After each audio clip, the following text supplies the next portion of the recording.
So, unbeknownst to me, I didn't know we were going to be doing this. Maybe you might have mentioned something, but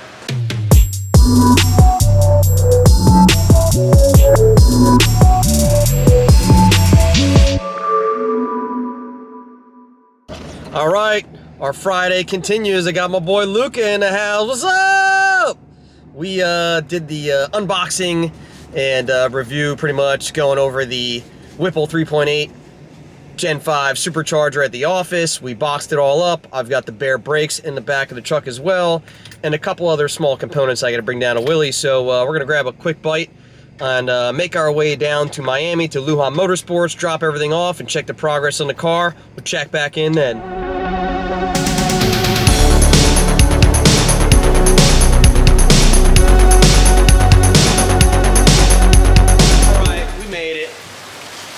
Although it poured like the entire way down here, we're here.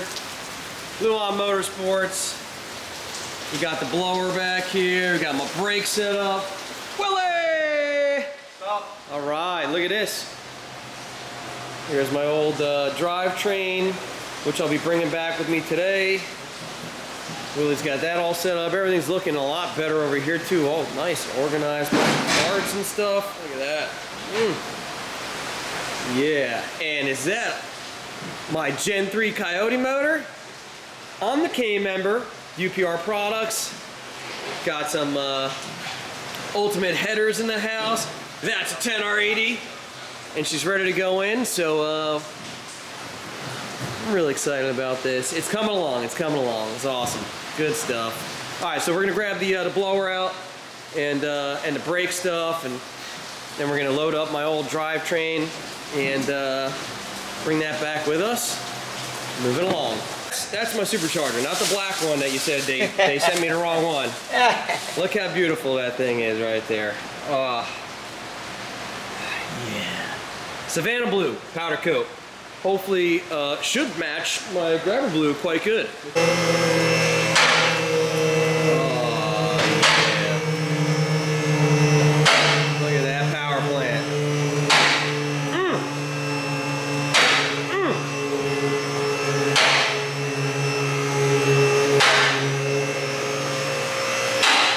Man, eights. Wanna go eights? Okay, power steering, you said? Power steering bracket's on. Yep. Compressor's on with the PBH brackets. Relocation bracket, yep. Starter's on, all the ultimate headers are on already. Yep. Wiring for the starter's on. Transmission's bolted together already. Oh yeah. With the harness that comes with the control pack. Stifler's cross member. Already bolted in. And bolted into the chassis. Awesome. One in here. What are we doing for a drive shaft? I'm gonna have to do a custom drive shaft, I assume, right? I'm assuming DSS. Yeah. We'll have to get some measurements from them. As soon as I have everything in place, I measure and I give you the dimensions. Awesome. We give Frank a call over there. That's it. Awesome. DSS, man. DSS always done good for us. Great guys, man. I've known Frank for a very long time. Great people. And Lee, my man Lee over there. Reason, right? Right. All this, we got some extra parts, huh? Leftover stuff. Yep. Intake, some tranny parts. Yep. Stock tranny lines, which we're not using. We're using a different trans cooler. This is the Ford Performance trans cooler that comes with the kit, but we're not using that. This is not for that car. Got it.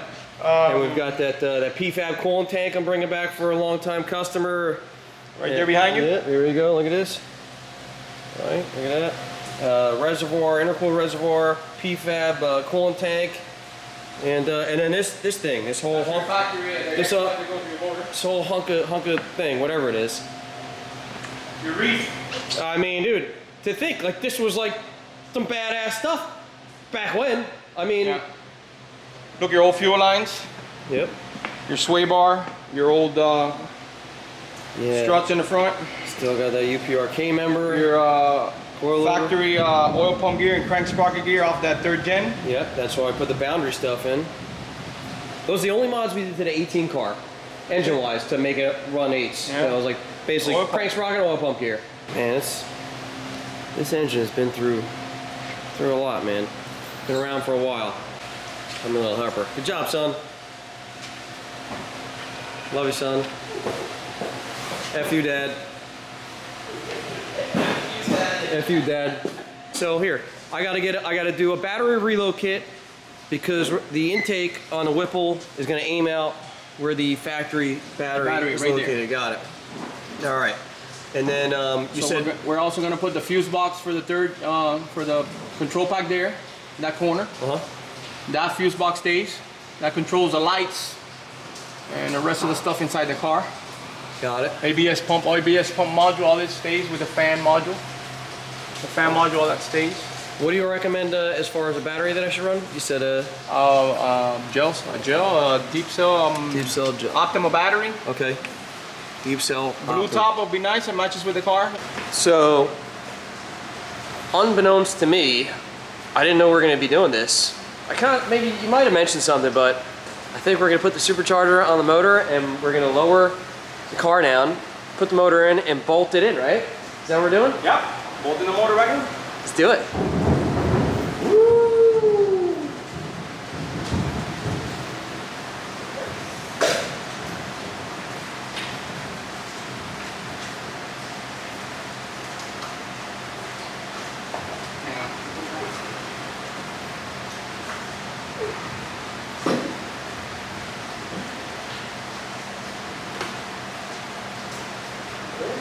Yeah.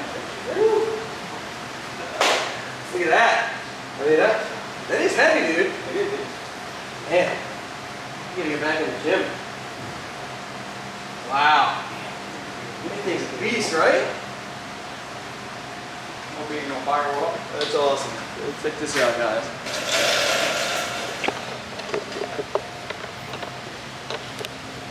There we go. 3.8 liters of displacement. Whipple power. Whipple the world, guys. The best supercharger manufacturer in the industry, in the game. Seriously, liters. That blue looks pretty good, man. Looks close. Oh yeah, sweet. How's it looking? Hang on. Keep coming. There it is, dude. Pretty sick, huh? You gonna make some power or what? Yeah. Some crazy power? How much you want to make? 1,000? Is that enough or no? More? 13? 1,300 horsepower. I mean, the blower's capable of it. I'm not sure if the factory motor with just a crank sprocket and oil pump gear, but we'll see. Go. Yeah.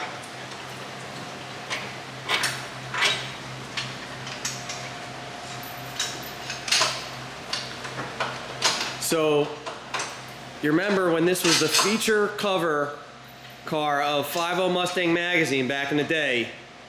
Steve Turner did a cover on it, and in the first paragraph of the article, it was mentioned that Luca will claim rights to this car. And I don't even know how big he was so small then, he probably just a couple years old. Now look at this kid, all grown up, and he'd be driving pretty soon. He gets a permit in February. And no, this is not your first car. You don't get to drive this without Dad. You don't get to drive this without Dad. Definitely not the first car, huh? Just like you don't get to take the big boat out all by yourself. Yet. Why? Yet. No, Yet. fair. But if you're a good boy and you behave as you get older and more mature, you obviously earn more rights and get a job.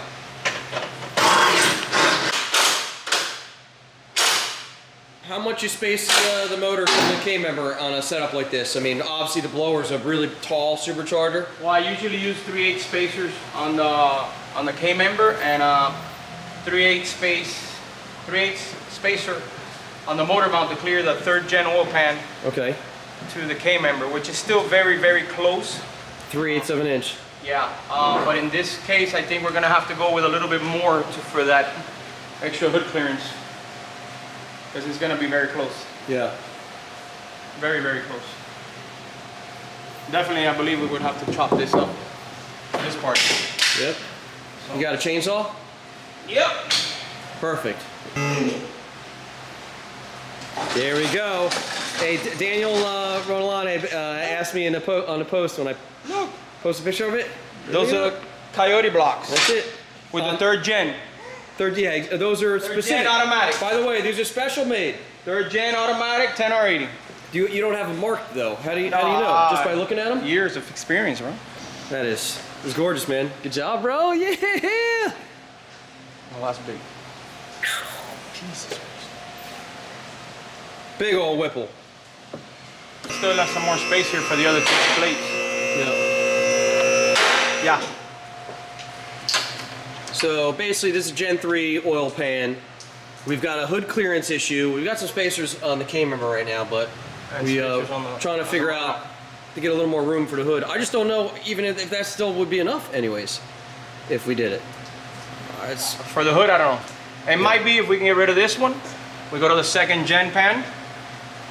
And then these 2 here, that might give us enough. We still have to chop the back of the hood. Yeah. But that might give us enough clearance for the hood to work. Well, there you go. Some other things we got to figure out. I got some notes already on what I need, and it's just another hurdle, small hurdle that we will overcome. It's only nuts and bolts. Exactly. Sweet. It's great seeing it with the blower on the engine and the engine in the car. It looks pretty. It looks really pretty.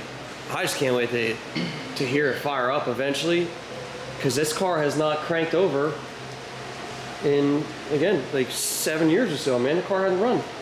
It's been sitting, collecting dust, and having dicks drawn everywhere. Strapping it down. Strapping it down. I told Matt, make a big spot in the warehouse for it.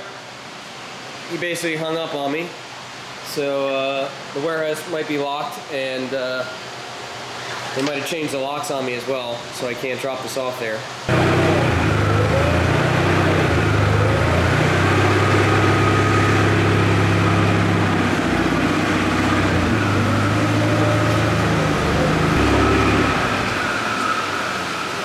There she is. All right, and we're just leaving Lujan Motorsports. Pretty cool seeing Willie put the engine in, the drivetrain into the car. The blower looks awesome. It's massive.